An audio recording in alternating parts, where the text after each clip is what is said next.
Sobat Sejawat, apa kabar? Masih di GWJ Corner, masih dengan saya Chan Rahman. Terima kasih buat yang mengikuti channel kami. Buat yang belum, tolong di like, subscribe, dan komen ya. Terima kasih. Oke. Nah, hari ini saya kedatangan special guest. Ada siapa? Ada Lita Zen. Halo. Satu lagi ada Adi FE. Yeay. Ini dua orang ini ada susah loh ini. Dua orang ini ada. Enggak ah. Apalagi yang ini. Oh, kalau Mas Adi iya. Saya harus nunggu 1 bulan. Wah, sibuk kan. Gosip. Gitu. Jadi sebelum kita berlanjut ke obrolan kita hari ini, biasanya kita ketemu lagi di program Kata Kami.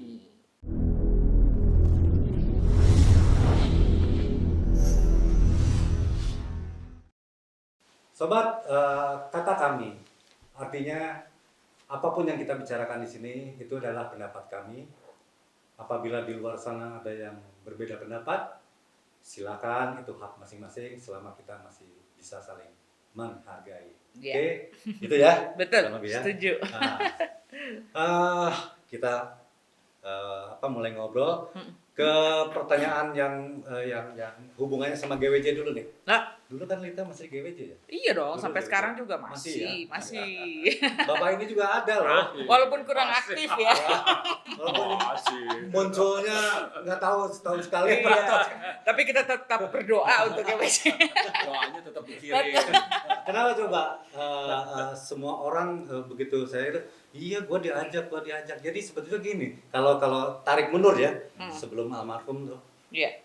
sepertinya itu keresahan almarhum, rasa Iya. khawatir dia, karena pada saat beliau masih ada, itu kan politik identitas tuh lagi kencang-kencangnya kan, Iya, itu betul. rasa khawatirnya begitu tinggi sampai akhirnya dia sebanyak mungkin mengumpulkan orang, Iya. semua dicoba dihubungi sama beliau gitu loh. Iya. Itu yang menurut saya gitu. Betul. Karena begitu saya ketemu berapa orang, iya gue juga diajak. Oh gitu, saya bilang saya nggak tahu gitu loh. Nah, kita berangkat dari situ, kenapa almarhum itu segitu cemasnya pada saat itu? Karena ya terus terang aja, saya mendampingi beliau gitu ya pada saat melakukan kegiatan-kegiatan di lapangan, segitu cemasnya memang gitu. Iya. Dan beberapa kali dia ketemu Bapak, Pak Jokowi 2 kali kalau nggak salah, sebelum meninggalnya itu. Jadi dia sangat concern, dan kata-kata yang saya ingat sampai sekarang adalah, Chan, untuk kali ini kita harus all out, kita harus dukung, dia orang baik, dia orang jujur, dia orang bersih, dan kita harus punya wadah resmi supaya kita bisa bersuara, gitu loh. Jadilah, lahirlah GWJ, gitu. Nah, berangkat dari situ, itu kan tadi bicara keresahan. Apakah yang sedang dirasakan oleh Ibu saat ini? Sebenarnya saya waktu itu juga diajak masuk GWJ itu karena punya keresahan yang sama sih sama Mas Sis. Kita juga merasakan seperti itu ya. Iya. Dan waktu dibilang, kita langsung mau ikutan gitu ya, dengan beberapa kali kita ada event ya. Dari di mana tuh? Citos segala macam ya, FX sama semua.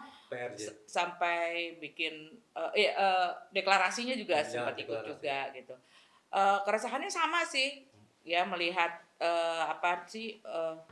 kalau saya pribadi lihat politik identitas gitu. Sepertinya dulu kita nggak pernah menemukan hal-hal seperti ini gitu ya. Kebetulan saya kan Kristen ya. Dulu saya di sekolah Kristen, tapi banyak juga teman-teman yang dari Muslim tuh bersekolah di sekolah Kristen itu, tapi tidak berusaha juga untuk menjadi pindah agama itu. Saya apalagi, ayah saya Muslim, ibu saya Kristen, dan saya melihat nggak ada masalah tuh antara keluarga dari Muslim dan Kristen. Nah itu jadi keresahan saya, kenapa dulu kok kayaknya nggak ada seperti ini gitu. Dulu sangat toleransi ya? Sangat toleransi. Ayah saya juga kalau Lebaran, saudara-saudara dari mama datang semua merayakan Lebaran. Begitu juga waktu Natal juga saudara dari papa juga datang gitu. Saya sedih gitu. Kenapa sih seperti ini dijadikan alat politik gitu? Padahal sebenarnya nggak ada masalah sebenarnya gitu. Itu sih keresahan saya sampai sekarang sebenarnya. Nah, akhirnya saya dengan teman-teman nih sekarang ada Harvey, ada Roni Sianturi, Iis Sugianto, Cica Sarikusoyo, kita membuat satu grup namanya ada siapa lagi? Nindi Ellis dan Tamara Geraldine. Kita membuat Andre Hanusa membuat grup namanya Seniman Nusantara. Nah, tujuannya ada apa? Membumikan kembali Pancasila, toleransi dan segala macam. Lewat seni dan budaya. Kita kepingin mengembalikan lagi akar budaya Indonesia gitu melalui seni dan budaya. Mungkin itu yang baru kita bisa lakukan untuk saat ini gitu. Jadi kembali, dan kita kan punya anak-anak nih. Anak-anak kita kepingin punya toleransi beragama yang baik dengan teman-teman yang berbeda. Itu yang mencoba dari hal yang kecil sih sebenarnya yang kita lakukan gitu. Ini dampaknya kan jadi luas. Jadi gimana kalau tontonan ini jadi konsumsi anak-anak gitu ya. Betul. Gitu loh, anak-anak SD, SMP yang udah bisa buka gadget. Ini apa tontonan seperti apa? Kok ini nggak sehat bener gitu. Gimana menurut Adi situasi seperti ini? Ya, keresahannya sama sih. Saya tadi bicara soal latar belakang sekolah. Kebetulan meskipun saya Muslim, dari SD itu saya di Regina Pacis, Katolik gitu. Kemudian setelah ada Asisi di SMP-nya dan seterusnya gitu ya. Maka buat saya keberagaman itu atau toleransi itu merupakan hal yang lumrah sehari-hari gitu ya. Karena di sekolah Katolik pun saya punya teman yang Muslim juga dan saya nggak pernah diintimidasi untuk ayo masuk Kristen, nggak pernah gitu ya. Di konser Twelve Orchestra kadang-kadang kita konser Christmas gitu ya, saya merasakan kebahagiaan gitu ya, indah gitu kayaknya. Saya merasakan keindahan aja gitu ya. Kepercayaan individual, personal gitu ya. Dan alhamdulillah sampai sekarang saya tetap keyakinan saya Islam, nggak bergeming sama sekali. Betul. Jadi keluarga pun begitu, nggak ada efeknya gitu ya. Malah jadi saling pengertian, saling ada sambung rasa. Saya bisa lebih mudah berinteraksi dengan berbagai orang yang berbeda gitu ya. Saya bersyukur di sekolah yang Papa dulu di sekolah yang Katolik itu ya. Nah, saya melihatnya kenapa resah, karena bayangkan Indonesia itu kan memang dari lahir sudah beragam ya. Sudah amat berbeda. Beda dengan katakanlah bangsa-bangsa Arab itu ada 350 jutaan ya, tapi terpecah menjadi 24 negara. Terus misalnya kita lihat Korea itu isinya berapa? Paling 75 jutaan ya. Terpecah dari selatan utara. Padahal keduanya itu Korea, Arab segala macam dari segi penampilan fisik ya mirip, sama lah gitu ya. Ya kan kita orang Arab nih pasti Arab kelihatan. Kita nggak tahu itu negara mana Arab. Gitu kan. Korea juga gitu kan. Dari segi agama ya Muslim gitu ya. Di Korea ya sama gitu ya. Dari segi apa? Bahasa Korea ya satu bahasanya sama. Korea Utara ngerti Selatan ngomong apa. Arab umumnya begitu, meskipun ada beda dialek satu daerah dengan lainnya gitu ya. Tapi mereka terpecah-pecah. Di Korea bisa kebelah dua. Yang cuma berapa? 75 juta bisa kepecah dua. Semuanya sama gitu ya. Afghanistan coba lihat cuma 35 jutaan. Sampai sekarang nggak pernah damai itu. Besok kita lihat tiba-tiba di jalanan didor, perempuan berprestasi di olahraga karena masalah busana gitu. apa Iya, gitu ya. penyanyi juga ada yang dibunuh Penyanyi juga. dibunuh, mengerikan hidup kayak gitu. Apa itu gitu ya. Iya. Nah, kita itu Indonesia itu kalau soal keberagaman jauh lebih beragam dari mereka. Iya. Ya kan? Bahasa ada berapa ya? Kita 700-an bahasa lebih. Kita punya suku bangsa ya 1.300-an Iya. lebih gitu ya. Tersebar di 1.600 di 16.000 hampir 17.000 pulau gitu ya. Terus betapa beragamnya kita. Terus ada yang sipit, ada yang belok, ada yang keriting, ada yang hitam, ada yang kulitnya. Iya. Itu nggak bisa dipapain dari Sunda, Jawa, Sampai Papua. Manado, Papua, Iya. Aceh, bahasanya beda-beda semua. Iya. Nggak mudah waktu Sumpah Pemuda itu waktu ada Kongres Pemuda itu ada Yong Java, Yong apa, masing-masing tadinya Egonya masih kuat. cari Iya. satu bahasa persatuan aja nggak mudah. Akhirnya Iya. terjadi satu kesepakatan, muncullah Pancasila, NKRI dan seterusnya. Itu karunia yang Luar biasa, gila. Nggak ada bangsa lain tuh mesti belajar dari Indonesia mengenai Pancasila. Setuju. Pancasila tuh. Betul. Di mana semua aspek kehidupan itu sudah terangkum dalam Dari 5 Pancasila gitu. Dan kita sudah buktikan selama ini. Ya. Ya, puluhan tahun kita bisa hidup baik. Tiba-tiba sekarang ini saya melihat ini ada, kalau dulu itu kan kolonialisme itu dengan fisik ya. Ya. Indonesia itu negara kaya gitu ya. Buat yang muda-muda nih mohon sadar lah, Indonesia ini kaya. Sekarang Jokowi ini memperlihatkan betapa kayanya kita yang selama ini kita abaikan. Freeport diambil, Blok Rokan dan sebagainya. Kemudian nikel, sawit segala macam. Yang tadinya kita jual mentah-mentah, sekarang mesti ada added value baru kita jual. Supaya kita tidak punya barang banyak yang bagus, kita jual murah, terus kita harus beli lagi mahal gitu ya. Nah, jadi hilirisasi itu Jokowi perjuangkan. Ini memperlihatkan Indonesia tuh kaya sumber daya alam, ya, daya manusianya juga, tapi SDA tuh kaya. Dulu bangsa lain tuh menjajah aja udah, rempah-rempah ya, diambil ya. Lawan awas tebas gitu, datang berkapal-kapal kuasai Indonesia ratusan tahun gitu. Sekarang bukan cara itu, sekarang dengan pakai beginian nih. Ya, ada tuh operator yang saya yakin sekali udah kita semua tahu lah, ada mastermind di balik itu semua dengan masing-masing kepentingan. Ada negara ini pengen caplok ini sumber kekayaan alamnya gitu ya. Terus coba nih kalau waktu 98 kita chaos gitu. Kan orang-orang lariin duitnya, ngamanin duitnya ke luar negeri. Betul. Yang paling banyak menikmati siapa? Negara apa? Kecil loh negara. Dekat loh. Sebelah. Gitu kan. Nah, jadi bayangkan betapa banyak bangsa-bangsa di luar Indonesia yang berkepentingan pada berkepentingan dengan hancurnya Indonesia sebenarnya. Kalau soal itu tega-tegaan. Kita lihat betapa satu negara adidaya jual senjata, memasok senjata, kemudian bikin kekeruhan konflik di macam-macam supaya senjata laku. Lihat, kita semua tahu negara mana kan. Nah, itu. Nah, Indonesia itu kekayaan alam sebegitu, ada yang kepentingannya terhadap investasi masuk, ada yang kepentingannya terhadap sumber daya alam gitu ya. Kalau ini dipecah belah ya, Timur Tengah lihat. Timur Tengah itu yang tadinya damai gitu ya. Toh banyak kesamaan bisa kepecah di 24 negara. Terus yang sekarang dipecahin satu-satu gitu ya. Cuma pakai agama yang satu antara aliran ini itu betul dipecahin. apa segala macam ya kan. Nah, itu semuanya tuh saya pelajari semua gara-gara ini informasi, permainan informasi. Temanya apa? Agama, kepercayaan, fanatisme segala macam. Nah, kita memang dengan adanya internet itu memang ada algoritma yang mengatur ya sedemikian rupa. Kalau kita sekarang search mengenai Acan Rahman gitu, coba lihat ya, bentar lagi akan dihampiri dengan Acan Rahman. Betul. Acan Rahman begitu. Kadang-kadang baru berpikir aja tiba-tiba udah ada loh.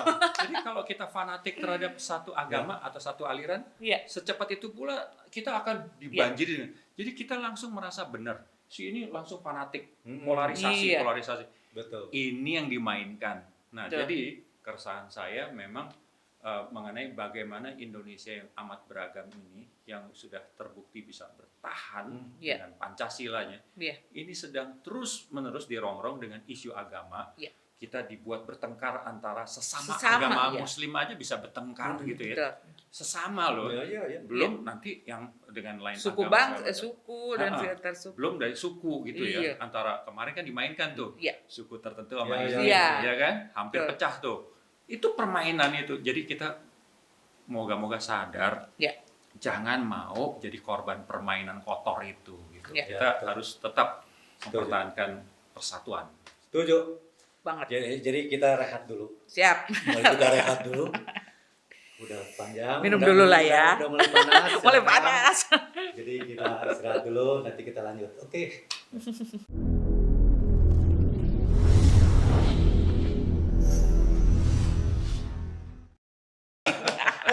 Kita lanjut lagi ya, sobat dimanapun. Ini udah mulai panas nih. Udah mulai seru. Udah mulai seru. Oke, tadi keresahan. Memang kita sama lah, punya keresahan Iya. yang sama lah. Kalau kita memang masih punya pikiran yang waras ya, Iya, betul. kita sadar betul kita hidup di alam yang sama, kita dari 70, 80 gitu kan. Betapa dulu tuh gitu kan. Kita kalau Iya. ingat gitu flashback, kok dulu kita nggak punya gitu ya, Iya. goncangan-goncangan Betul, kayak betul. gini. Kita kayaknya anteng, hidup Iya. kita tuh sehat. Kita main kemana aja aman, merasa Iya. nggak ada intimidasi dari siapapun. Kalau sekarang kayaknya belum apa-apa dah. Udah ada berita ini, berita itu. Betul. Isi ini. Yang satu nyinyirin yang Iya, lain. benar. Dia kan hujat, hina, fitnah, hoax. Apa sih ini? Iya, benar. Ini kasihan anak-anak kita. Itu dia gitu loh. keresahan kita tuh untuk anak-anak kita nih. Kalau kita kan udah ngerti ya. Tapi anak-anak kita nanti gimana gitu. Mereka akan mudah dipecah belah, mereka akan mudah menerima hoax, mempercayai hoax segala itu sih sebenarnya konsep Dan kita yang paling sekarang. ironinya apa? Itu bukan hanya dialami oleh orang-orang yang tidak berpengetahuan, tidak juga. Justru Ada itu teman-teman kita kok. Profesor. Kaget kadang-kadang kenapa sih kok bisa terjadi gitu loh. Kira-kira menurut kita aja apa yang bisa merasuki mereka sehingga mindsetnya jadi berubah seperti itu, yang kita nggak duga. Loh kan dia intelektual itu. Iya, Kan? iya. Kenapa dia jadi, kira-kira apa? Lita apa Lita? Kalau aku sih itu dari mereka memainkan isu agama sih sebenarnya, karena itu kan yang paling sensitif ya. Kalau kita kan kita beragama ini, kita disentil gitu, itunya kayaknya wah kita Tapi maksudnya. kalau bicara dia intelek, dia orang harusnya kuat dong. Harusnya, punya tapi keyakinan, berarti cara ternyata dia berpikirnya. belum kuat juga gitu ya kan. Ternyata dia nggak sampai ya, maksudnya Atau punya kepentingan, ada juga. atau ada kesakit hatian, kekecewaan. Mungkin itu ada juga sih latar belakang. Tapi yang paling gampang disentil tuh dari pasti isu agama sih menurut Iya, aku sih. Betul. Karena itu kan sangat personal ya, sangat kayak kita misalnya ibu kita aja kan dihina sama orang tuh kita bisa bunuh orang itu gara-gara itu. Tapi kan ini apalagi agama kayaknya yang udah kita yakini dari lahir, begitu disentil, begitu itu kan itu sangat Iya. bikin orang emosi dan segala macam. Jadi nggak rasional gitu menurut aku sih. Gitu ya. Ya, Bisa juga ya. bisa juga. Ya tapi tadi ada pengaruh-pengaruh eksternalnya, misalnya lingkungan, Iya. ajakan, Iya. gitu kan. Terus ada mentor di luar sana yang katanya salah ikut kajian sih lu, salah ikut pengajian sih lu. Jadi begitu, gitu udah gak kuat, goyang gitu kan. Aku beberapa kali baca SOP mereka untuk membuat orang menjadi jatuh hati pada satu aliran gitu ya. Itu memang cerdas ya caranya, metodenya itu. Jadi biasanya ya paling gampang orang yang pinter tapi dia belum tahu Itu tujuan dia. hidupnya gitu ya. Iya. Atau anak muda yang bingung, wah nanti masa depan gimana, resah, itulah mengenai perubahan di sosial gitu ya. Semua cepat berubah, nanti saya gimana. Nah, orang yang gampang-gampang itu lebih mudah gitu memang. Betul. Kamu mau cari solusi, itu bukan di Islam aja.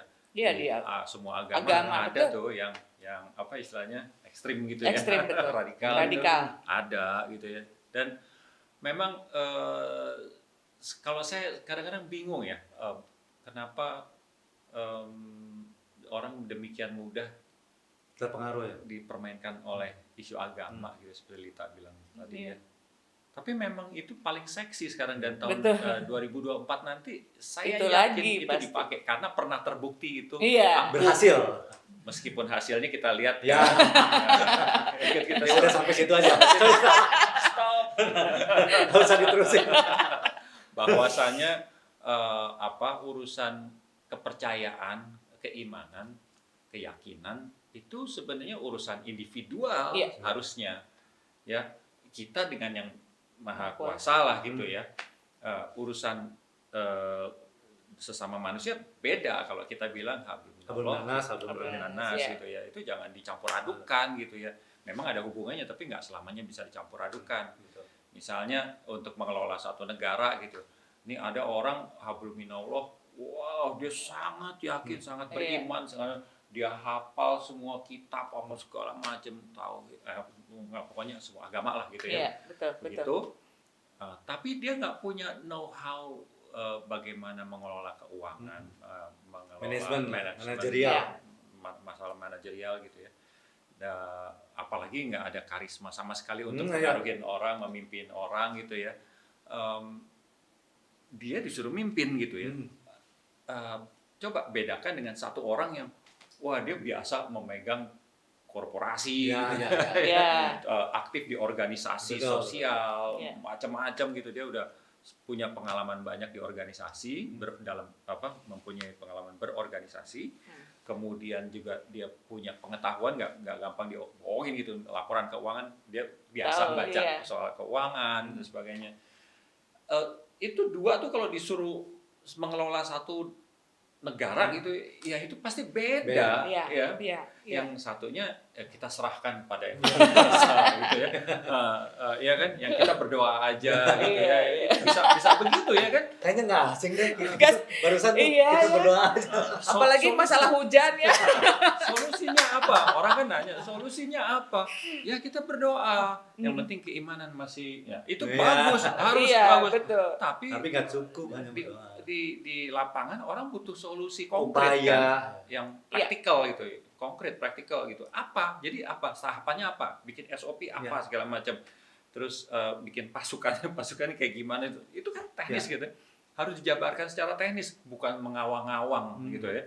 Nah, yang satunya bisa aja dia nggak terlalu fasih bicara soal keimanan apa segala macam, tapi begitu tak taktis gitu ya. Langsung pasukan terjadi, langsung punya SOP bergerak gitu. Itu akan lebih cepat menyelesaikan masalah. Jadi memang saya terus terang resah untuk ke berikutnya, bisa 2024, bisa berikutnya.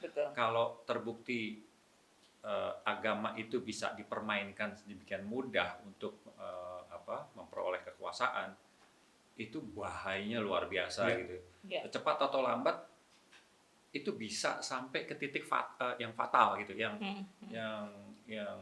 parah gitu, sampai ada banyak pecah contoh gitu. Negara lain lihat, dan sekali Suriah itu hancur gitu. Itu hancur. Bangunan bersejarah semua, jejak peradaban itu hancur. Terus oke lah dia mau peradaban mulai dari nol. Apakah bisa? Yang udah Afghanistan sampai sekarang nggak bisa untuk bangkit kembali, nggak bisa.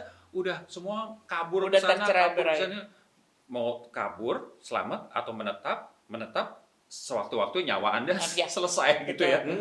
Jadi orang cari selamat. Betul. Itu nggak ada bukti satupun ya. Ini buat orang yang mudah gampang dipengaruhi. Nggak ada satupun yang dipecah-pecah pakai cara seperti tadi itu ya, politik identitas yang akhirnya bisa bersatu lagi, damai kembali, gemah ripah loh Cinawi, nggak ada, begitu hancur selesai. Dan yang untung siapa? Bangsa lain, manfaatkan sumber daya alamnya, ya kan? Apa mau kita gitu? Amit-amit. Panjang kan? Lempar satu panjangnya. Gitu. Jadi kita terusin lagi ya, kita break dulu.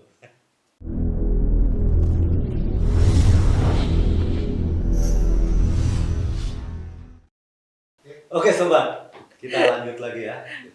Udah makin seru. Nah sekarang gini, tadi keresahannya. Ini semakin cemas nggak sih menjelang 2024 ini? Ini pada soalnya udah nyamber-nyamber nih ininya sekarang. Sangat, nih. iya. Ya kan? Sosmed, obrolan sehari-hari, istilahnya warung kopi lah. Udah kesana nyamber-nyambernya gitu.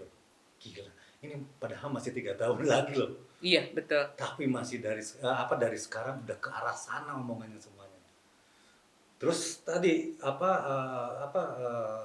hoaxnya itu gak kira-kira nggak boleh ada peluang sedikit ya, betul. masuk jadi gorengan.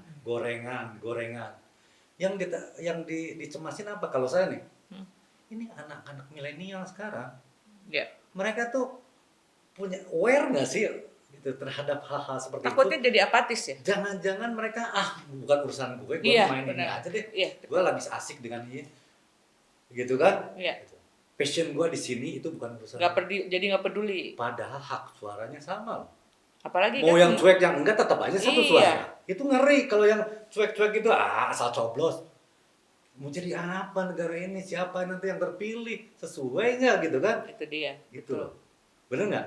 Iya, sama sih. Apalagi kita bonus demografi ya sebentar lagi ya. Itu kan semua anak-anak muda semua tuh nanti yang jadi pemilih ya. Jadi kalau saya sama teman-teman tuh memang mungkin lewat hal-hal kecil seperti kita mengajak anak-anak muda sekarang tuh lebih mencintai bangsa dan negara. Concern pada Pancasila itu harus benar-benar kita amalkan benar-benar dan lewat musik nih kita tuh udah 2 tahun nih kita ngadain namanya Lomba Cipta Lagu Cinta Indonesia. Kita kepingin banyak lagi lagu-lagu tentang mencintai bangsa dan negara gitu. Ketertarikan mereka gimana sejauh ini? Ternyata bagus banget ya. Karena awal kan kita adakan pas pandemi kan, jadi kita semuanya lewat daring ya. Peserta tuh sampai 1.000 dan pas kita lihat itu semua anak-anak muda. Yang menang pun anak-anak muda. Berapa sih? Umurnya dari 15 tahun sampai 35 tahun.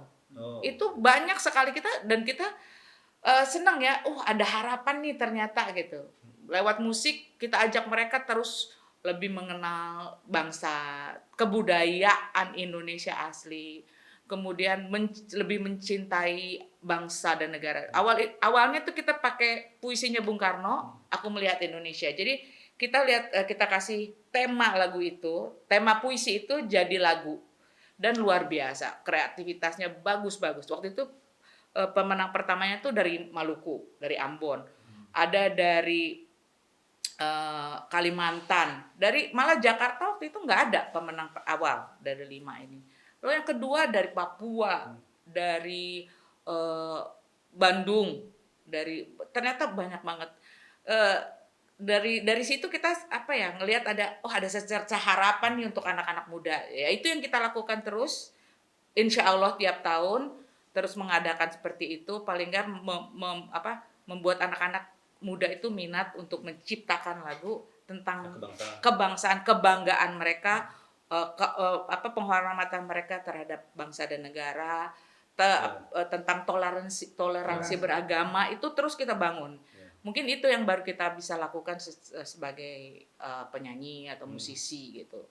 Apa yang bisa lakuin? Justru kita bilang ayo kita lakukan apa yang kita bisa melalui yang kebisaan kita untuk berbuat sesuatu untuk bangsa dan negara. Daripada tidak sama sekali. Betul. Dan akhirnya kita banyak didukung juga oleh Kemendikbud waktu itu untuk kasih hadiah.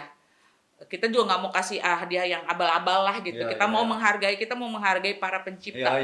Sekarang kita saatnya mengapresiasi, apalagi anak-anak muda sekarang. Dan kita juga berusaha untuk merekam lagu-lagu mereka dan kita taruh di semua digital platform. Gitu. Itu yang kita lakukan. Nah, kira-kira pelajaran-pelajaran waktu zaman kita itu Pancasila, apalagi ya PPKN atau apa? Ya sekarang kan ada 4 pilar tuh, ada NKRI yang mesti kita P4-nya dulu namanya PMP. Itu perlu nggak kira-kira untuk menanamkan kecintaan dan sebagainya itu? Perlu nggak? Kalau kita kan dulu kan ada gitu semua.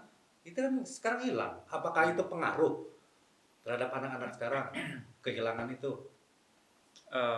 Intinya sebenarnya kan manusia hidup di bumi ini mau tidak mau harus merupakan bagian dari tata dunia itu yang dimana ada negara gitu ya, dimana masing-masing negara punya identity masing-masing gitu ya. Nah, yang tadinya itu bukan isu, tapi sekarang dengan kemajuan teknologi komunikasi itu, informasi, kita jadi borderless kan. Iya, betul. Dulu westernisasi, benar. Sekarang koreanisasi. Iya, betul. Saya sebelum pandemi kan malam tahun baru di Times Square, New York. Biasanya hiburannya artis barat kan. Sekarang Korea ya. K-pop, BTS. Iya. K-pop. Iya. Luar biasa ya itu. Di New York malam tahun baru. Terus mereka itu grup itu saking hebatnya dia konser juga di Paris juga selalu sold out segala macam. Di Indonesia, militan itu jangan coba-coba sentuh. Bener. Yang ARMY. BTS ARMY. Jangan coba-coba sentuh mereka. Iya. Nah, bayangin fanatisme itu kalau dulu lokal gitu ya, domestik gitu ya. Sekarang udah kesana kemari dan bukan western udah lagi. Global sekarang. Global apa? Dan yang paling berhasil memang Korea ya dengan gerakan Hallyu mereka yang udah puluhan tahun yang lalu dia desain, dia spend uang segala macam. Dan sekarang menikmati hasilnya. Kita jangan ngiri karena dan itu juga keikutsertaan negara ya, misalnya untuk ini mereka ya, negara turut campur gitu. Negara turut campur. Ekonomi kreatifnya tuh Korea itu sekarang tumbuh luar biasa. Iya. Kalau kita bicara ekonomi kreatif kan subsektornya banyak ya, ada kuliner, fashion, musik, drama, film, apa segala macam. Nah itu semuanya tuh didesain, dipelihara, ditumbuhkan udah puluhan tahun sekarang. Sekarang kita lihat serba Korea, kita nggak usah ngiri. Mereka berjuang, betul. Pemerintahnya, bangsanya semua udah puluhan tahun yang lalu gitu ya. Nah kita baru mulai sekarang, coba lebih serius lah di situ. Nah, maka dari itu, kalau saya pikir kita perlu lebih memikirkan soal penumbuhan karakter, pendidikan karakter, yaitu 10 tahun pertama itu ya sekarang sulit ya karena ada sekolah dari rumah segala macam. Mudah-mudahan kita lebih concern ke situ nantinya, pendidikan karakter sekali lagi, dan soal kebangsaan itu dia. Bagaimana kita cinta bangsa gitu ya dengan lagu-lagu. Dulu kan lagu daerah kita diajarkan. Sekarang saya sering kok nanya ini lagu apa, mandi saya juga tahu ya. Betul. Mande baru dengar. Nah itu sering banget. Belum lagu perjuangannya. Dulu kan kita biasa kan nyanyi lagu perjuangan di sekolah. Kita hafal semua. Iya. Enggak, betul. Nah itu yang Pancasila aja anak-anak sekarang belum tentu hafal. Sekarang kalau kita bicara berbanding terbalikan sama kita sibuk dengan internal kan, kepentingan, si tokoh nggak ngasih keteladanan, ya kan kita nggak punya teladan kan, akhirnya dari tahun ke tahun ada aja gitu yang jadi troublemaker lah, jadi ya kan corong siapa gitu loh. Jadi itu merusak tatanan. Sekarang makanya kita melihat seseorang tuh sopan tuh kita ada jadi mahal gitu ya. Kayak misalnya kita perhatikan Pak Jokowi gitu ya. Ketemu yang lebih tua padahal dia seorang presiden loh. Dia tuh sampai bisa tunduk kayak gitu. Itu jadi mahal untuk kita Mas Adi ya. Sesuatu padahal dulu kita diajarkan seperti itu sama orang tua loh. Sekarang ngomongnya pencitraan, padahal itu etika yang kita diajarkan oleh orang tua kita loh dulu, ya nggak sih? Kalau kita dulu sama orang yang lebih tua kita panggilnya Pak atau itu, sekarang kan kayaknya anaknya begitu juga. Sama kayak betul. Dan itu yang harusnya kita ajarkan ke anak-anak kita dari mereka mencontoh, harus mencontoh kita gitu loh. Memang tidak ada orang sempurna. Cuma kalau kita mau melihat seseorang ya, lihat pegawainya. Lihat anaknya, itu dia, betul. Ya, you are what your bosses gitu ya. Iya, gimana dia memperlakukan pembantunya ya Mas ya? Bagaimana si anaknya memperlakukan orang? Iya, itu pasti dari atas. Mungkin ada perbedaan, mungkin sesempurnanya dia seperti ayahnya pasti juga pernah cacat. Namanya manusia. Tapi kita melihat garis besarnya, umumnya, betul. Ya, pasti ada konsistensi di situ. Betul. Tapi ya gimana ya, zaman sekarang nih kembali ke tadi tuh soal pencitraan. Zaman sekarang ini orang kalau baik ya, terus diungkap sedikit ya di medsos baik sama dengan pencitraan. Apresiasi, memuji sama dengan menjilat. Jilat. Iya betul. Udah terbolak-balik, bingung Enggak, ya. sebetulnya itu kan cap-cap yang atau stigma-stigma yang dari pihak sana kan, yang memang penuh kebencian. Pihak yang gitu. sirik. Ya, benci. Karena kan sebetulnya kita sebelum memuji seseorang, menghargai seseorang, kan kita bisa lihat track recordnya dia. Betul. Ya kan, betul. backgroundnya, track recordnya, apa hasil-hasil karya kerjaan Iya dong. selama ini kan kelihatan. Apalagi Dia dengan percobaan adanya berbeda. medsos seperti ini nggak bisa disembunyiin itu semua. Kalau tiba-tiba dari yang kemarin tiba-tiba berubah 180 derajat, Nah, ya itu ada apa? iya Tahu. benar. Tapi kalau ini konsisten, Seperti itu ya masa seperti itu, sih gitu. apanya yang dicitrakan gitu loh. Gitu. Ya, seru kan? Jadi ya kita akan lanjut ke sesi 2 ya. Masih ada yang saya mau pertanyakan. Itu masih penasaran. Oke, sobat dimanapun, itulah pembicaraan untuk sesi 1 ya sebetulnya. Nanti kita akan berlanjut, tapi kita akan tutup dulu sampai sini. Nanti kita akan berlanjut ke episode kedua. Oke, thank you. Sampai ketemu lagi. Jangan lupa ya di sini Rompi GWJ ya. Oke, yang mau pesan via PA. Oke, terima kasih ya. Nanti kita akan lanjut sesi 2 ya. Oke. Sama-sama. Makasih banyak ya. Bye.